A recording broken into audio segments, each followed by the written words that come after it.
रखते ही हमारे कार्यक्रम की शुरुआत ब्रिक्स बिजनेस फोरम से हो रही है। सबसे पहले मैं राष्ट्रपति रामाफोसा को उनके निमंत्रण और इस बैठक के आयोजन के लिए बहुत बहुत धन्यवाद देता हूं। ब्रिक्स बिजनेस काउंसिल को 10वीं वर्षगांठ पर बहुत बहुत बधाई और शुभकामनाएं देता हूं। पिछले 10 वर्षों में ब्रिक्स बिजनेस काउंसिल ने हमारे आर्थिक सहयोग को बढ़ाने में बहुत महत्वपूर्ण भूमिका निभाई है। 2009 में जब ब्रिक्स की पहली समिट आयोजित की गई थी, तब विश्व एक बड़े आर्थिक संकट से बाहर आ रहा था।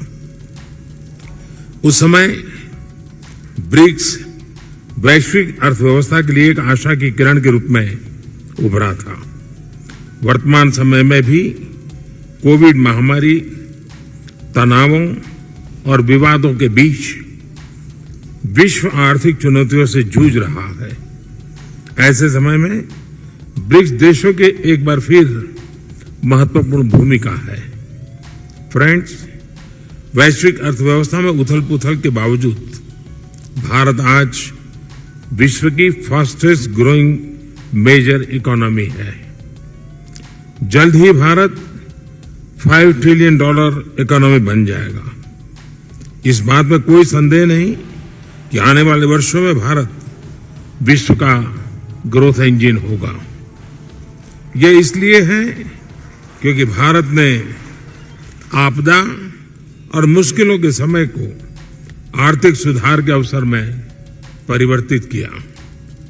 पिछले कुछ वर्षों में हमने मिशन मोड में जो रिफॉर्म्स किए हैं, उनसे भारत में ईज ऑफ डूइंग बिजनेस में लगातार बढ़ोतरी हुई है।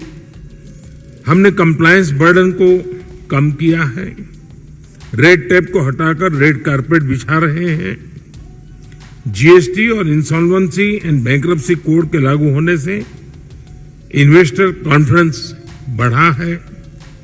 रक्षा और अंतरिक्ष जैसे क्षेत्र जिनको प्रतिबंधित माना जाता था, आज प्राइवेट सेक्टर के लिए खोल दिए गए हैं।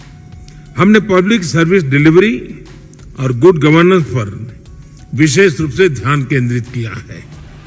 टेक्नोलॉजी के इस्तेमाल से भारत ने फाइनेंशियल इंक्लूजन की और एक बड़ी छलांग लगाई है। इसका सबसे अधिक लाभ हमारी ग्रामीण महिलाओं को मिला है। आज एक क्लिक से भारत में करोड़ों लोगों को डायरेक्ट बेनिफिट ट्रांसफर किए जाते हैं।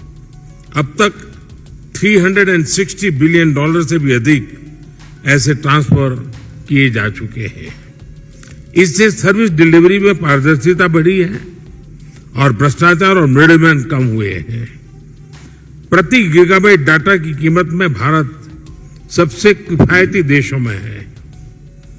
आज भारत में स्ट्रीट वेंडर से लेकर बड़े बड़े शॉपिंग मॉल तक यूपीआई यानी यूनिफाइड पेमेंट इंटरफेस का इस्तेमाल किया जाता है। आज विश्व के सबसे अधिक डिजिटल ट्रांजैक्शन वाला देश भारत है। यूएई, फ्रांस, सिंगापुर जैसे देश इस प्लेटफॉर्म के साथ जुड़े हैं। ब्रिक्स देशों के साथ भी इस पर काम करने के लिए अनेक संभावनाएं हैं। भारत के इंफ्रास्ट्रक्चर में बड़े पैमाने पर हो रहे निवेश से देश का परिदृश्य बदल रहा है। इस वर्ष के बजट में हमने इंफ्रास्ट्रक्चर के लिए लगभग $120 बिलियन का प्रावधान रखा है। इस निवेश के माध्यम से हम भविष्य के एक नए भारत की मजबूत नींव रख रहे हैं। रेल, रोड, वाटरवे, एयरवेज हर क्षेत्र में तेज गति से बदलाव आ रहा है। आज भारत में 10,000 किलोमीटर प्रति वर्ष की रफ्तार से नए हाईवे बन रहे हैं। पिछले 9 वर्ष में एयरपोर्ट की संख्या दोगुनी हुई है। निवेश और उत्पादन को बढ़ाने के लिए हमने प्रोडक्शन लिंक इंसेंटिव स्कीम्स लागू की है। लॉजिस्टिक्स कॉस्ट कम होने से भारत का मैन्युफैक्चरिंग सेक्टर कॉम्पिटिटिव हो रहा है। रिन्यूएबल एनर्जी के क्षेत्र में भारत वर्ल्ड लीडर में से एक है। हम भारत को solar energy, wind energy, electric vehicles, green hydrogen, green ammonia जैसे क्षेत्रों में ग्लोबल मैन्युफैक्चरिंग हब बनाने के लिए सक्रिय रूप से कदम उठा रहे हैं। स्वाभाविक है कि इससे भारत में रिन्यूएबल टेक्नोलॉजी का एक बड़ा मार्केट बनेगा। आज भारत में विश्व का तीसरा सबसे बड़ा स्टार्टअप इकोसिस्टम है। भारत में इस समय 100 से भी अधिक यूनिकॉर्न है। आईटी, टेलीकॉम, फिनटेक, एआई और सेमीकंडक्टर्स जैसे क्षेत्रों में हम make in India, make for the world के विजन को आगे बढ़ा रहे हैं। इन सभी प्रयासों का सामान्य जन के जीवन पर प्रत्यक्ष रूप से सकारात्मक प्रभाव पड़ा है। पिछले 9 वर्षों में लोगों की आय में लगभग 3 गुना वृद्धि हुई है।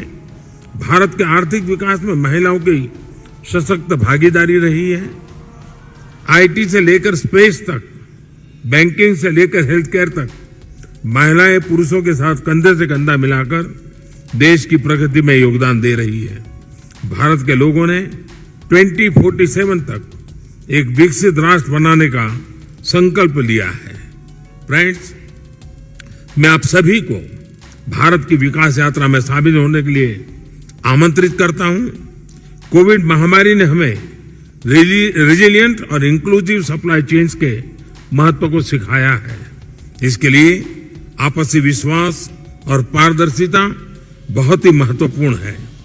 हम एक दूसरे की ताकतों को जोड़कर पूरे विश्व, खासतौर पर ग्लोबल साउथ के कल्याण में महत्वपूर्ण योगदान दे सकते हैं।